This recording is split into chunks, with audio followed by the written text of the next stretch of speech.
ماذا يحصل في كوباني؟ تهديدات تركية، تطمينات أمريكية، وتجهيزات من قبل قوات سوريا الديمقراطية. كيف هي الأوضاع في كوباني وسيناريوهات مدينة كوباني؟ حقيقة ما يحدث في كوباني هو ليس بالأمر الجديد. كوباني هي ليس المرة الأولى التي تتعرض للتهديد أو للهجومات التركية من قبل المرتزقة بشكل غير مباشر أو من قبل تركيا بشكل مباشر.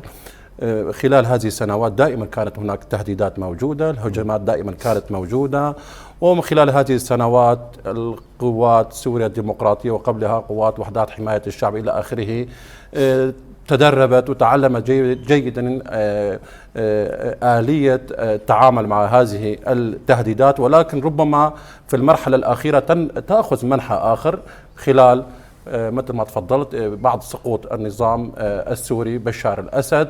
بدأت التهديدات بشكل تصاعدي أكبر، وهذه التهديدات أنا برأيي أيضا هي نوع من الأنواع محاولة للتشويش على الساحة السورية ككل وإشغال الكرد بالتهديدات بمناطقهم وأبعادهم بما يحصل الآن في دمشق، وهي تهديدات محاولة تعتيم على القضية الكردية وإشغالهم بالصراعات الداخلية. وكما شاهدنا في الفترة الأخيرة هناك يعني الكثير من البروباغندا، الكثير من الضغوطات، الكثير من الأجندة التركية تحاول من خلال الفصائل. شاهدنا منذ يومين هناك فيديوهات مفبركة تحاول تدعي أن هناك تم فتح الجدار بين تركيا وكوباني، الفصائل أرتال موجودة مستعدة للدخول إلى آخره.